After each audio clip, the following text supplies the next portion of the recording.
અમરેલીના લાલાવદરની સીમમાં કૂવામાંથી મળેલા 3 મૃતદેહો અંગે ચોંકાવનારો ખુલાસો થયો છે।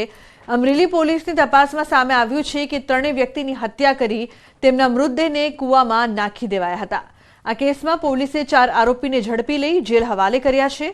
હત્યાકાંડના મુખ્ય આરોપીની દીકરીનું થોડા સમય અગાઉ જ મોત થયું હતું, જે અંગે આરોપીને શંકા હતી કે દંપતીએ તાંત્રિક વિધિ કરાવી એટલે જ દીકરીને મોત થયું।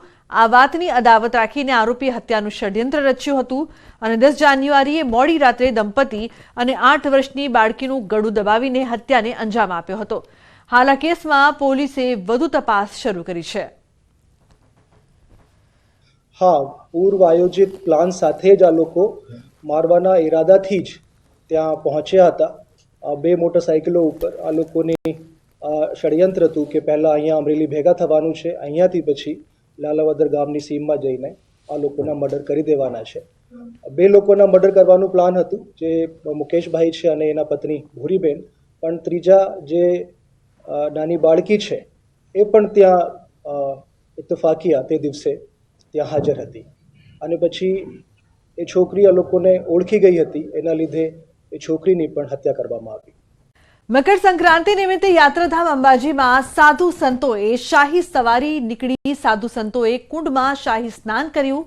માનસરોવર નજીક ભોળાગીરી મહારાજની ધૂણીએથી શાહી સવારી નીકળી હતી।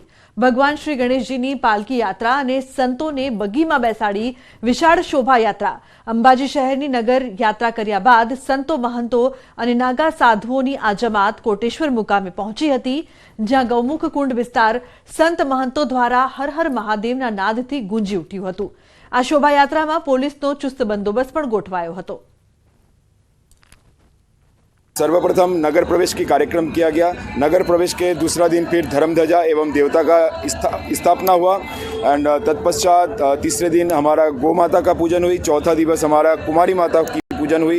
आज 5वां दिवस जो मकर संक्रांति की महाशाही स्नान की आज अंबाजी में दिव्य कार्यक्रम हो रही है एवं इस कार्यक्रम में सभी पूरे अंबाजी नगरवासी जुड़े हुए हैं। सभी ने बहुत सुंदर सहयोग दी है। मुझे लग रहा है आने वाला भविष्य बहुत दिव्य होने वाली है।